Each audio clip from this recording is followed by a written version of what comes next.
Teresa Montgomery and Richard Gertman co-presenting.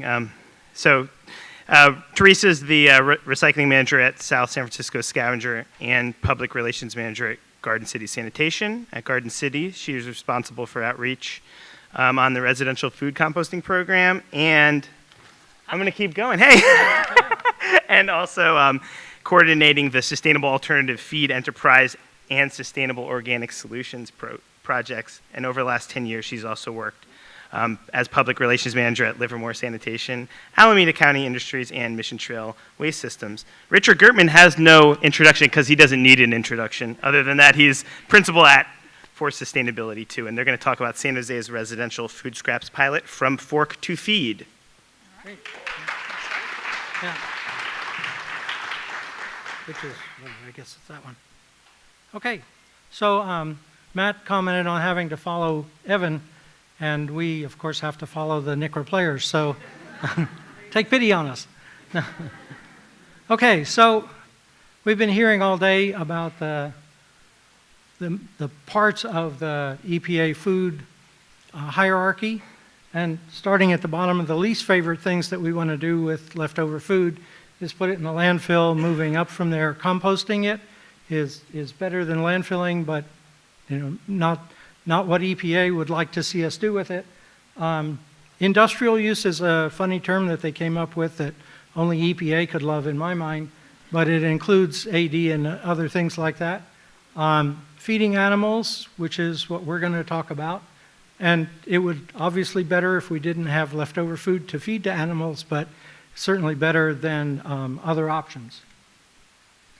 Oops. What happened? I hit the wrong button, sorry. So the city of Sunnyvale, and there's a bunch of people here from Sunnyvale who I'm sure would love to chat with you afterward. We have short time, so I'm going to go quickly through a few slides and then we're going to move on. But the city of Sunnyvale, fortunately, didn't follow the masses when we went to single stream recycling.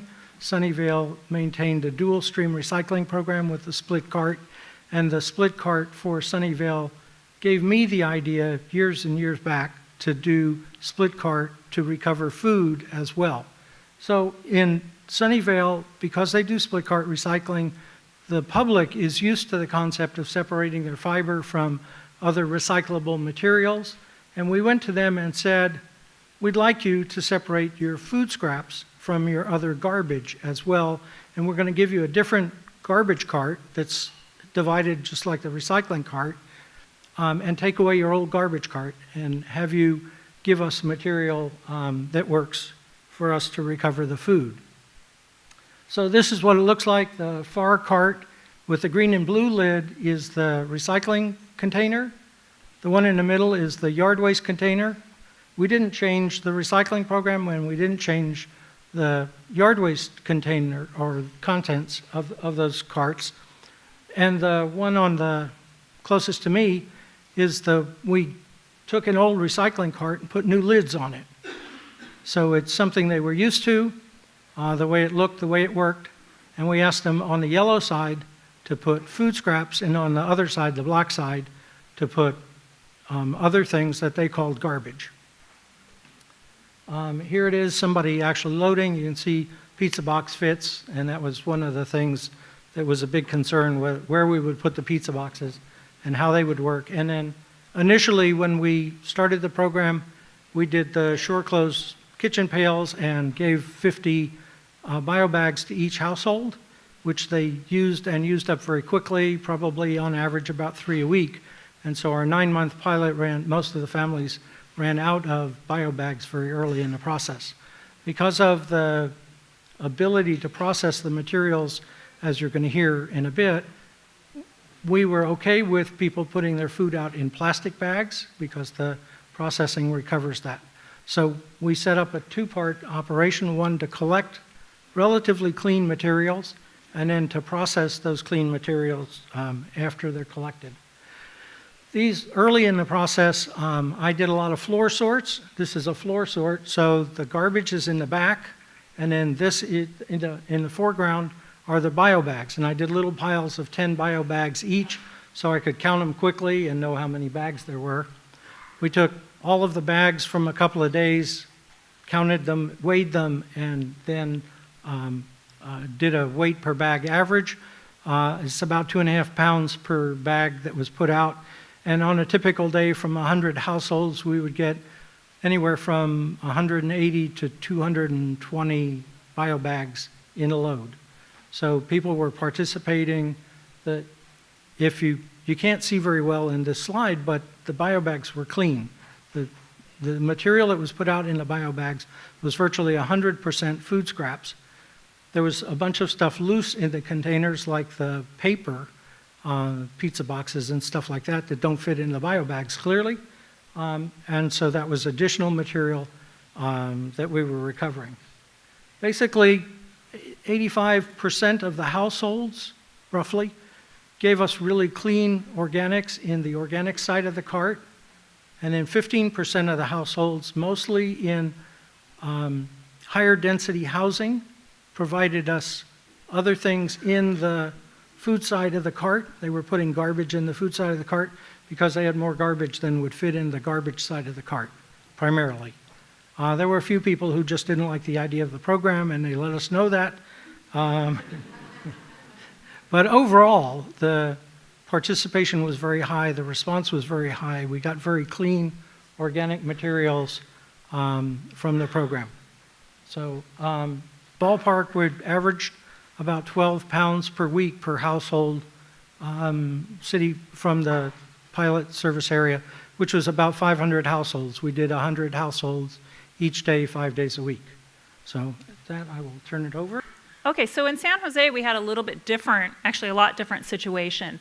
Yard waste is put out loose in the street, and everyone loves it. So we didn't want to touch yard waste, so that's actually the same. We left it, yard waste in the street, and then we decided we would offer 2 different versions of our pilot. We gave about 3,800 homes a 20-gallon designated cart just for food scraps. And then we did another 2,800 homes, got a split cart.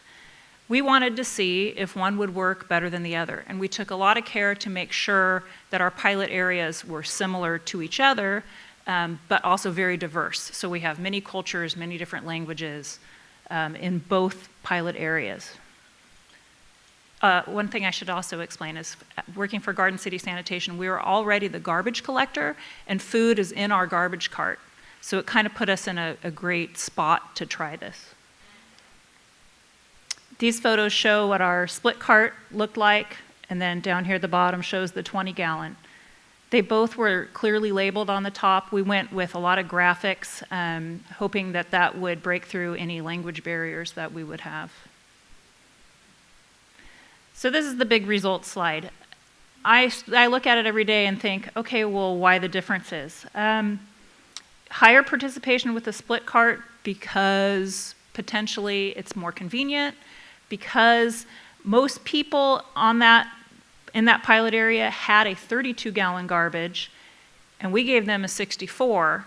48 gallons of that 68 is for garbage. So they actually got an increase in garbage capacity along with this new capacity for food waste.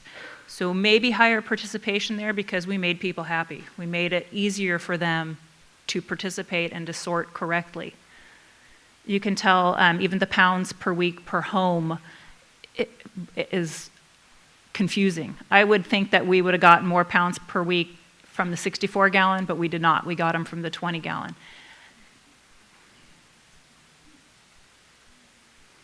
I'm going to move on to the pre-processing. So once we get a load, we take it into Mission Trailway systems where we have our pre-processing equipment set up. The first thing that happens is we pull out all the plastic bags. I should mention, when we rolled out our pilot for San Jose, we struggled with, did we want bags? Because in a perfect world, we really did not. And Julie Muir and I argued over, okay, well, if we're going to do bags, do we say, well, they've got to be a bio bag and we're going to tell you exactly which kind we want, or are we going to say something else? We decided we were going to tell people use any bag. We wanted reuse. So we've encouraged people to use bread bags, cereal bags, any bag that they had, get rid of it, because we're making animal feed. We're not making compost. We don't want any bag in our final product. We're pulling them all out. So we went for ease and lower expense. Oh, geez, I got to talk faster. So anyway, we pull out all the bags. We pull out any other contaminants that come through. The main contaminants you can probably guess. Plastic bottles, foil wrappers, chip wrappers, pastry wrappers. We got a lot of those from Stanford, Julie. Anyway, we pull all of those out early on, and you can see, all the food waste that comes in smells like a salad bar. It's kind of interesting, so we don't have any odor issues at Mission Trail. And when it leaves Mission Trail, we have a mash. The mash then gets sterilized and dried and separated into, we were able to pull out 20 gallons of water, 25 gallons of fat, oil, and grease, and create 400 pounds of dry meal per ton of mash. The final product looks a little bit like that, a little bit lighter than the coffee ground, and can be fed to non-ruminant animals. So right now, mostly they're going to pig farms. That's it in a nutshell. It shows the makeup of the final product. The whole patented process that is used does annihilate any kind of bacteria, anything that would be harmful to the animals that eat the feed. Everything is tested, everything is bagged, batched. We're really excited. This is something that, by being able to take just food waste and create something that's higher up on the EPA hierarchy, is amazing to me. I think all over the Bay Area, this is going to help everybody get to their mandated goals.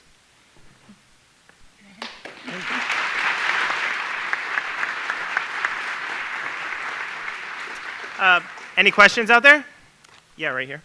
Andrea.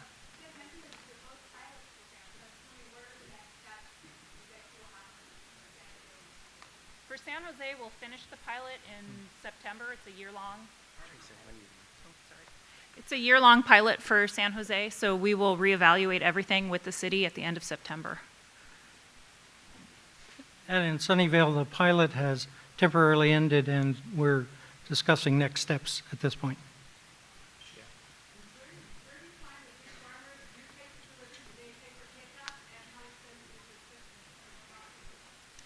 That's a really great question. Some of the partners in our effort here are, that's what they do, is they create animal feed. So we had already going into this guaranteed market. We haul, they haul. We're able to do both. Yeah, one more.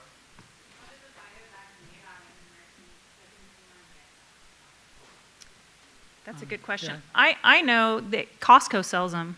It's World Centric's website, I think, that lists the most. I personally try to stay clear of them, though. I don't like any of them in ours. Right. I should mention the other problem with them is, when you look at a bag in pictures of that, they're never clean, right? They're not dry. We're losing product by using those bags because they stay in the little pockets in the bag. Yeah, we had a lot of problems with the bags splitting when they're wet for 3 or 4 days. When they came out of the carts, they would split and spill the contents. So we'd rather see a regular plastic bag than bio bag.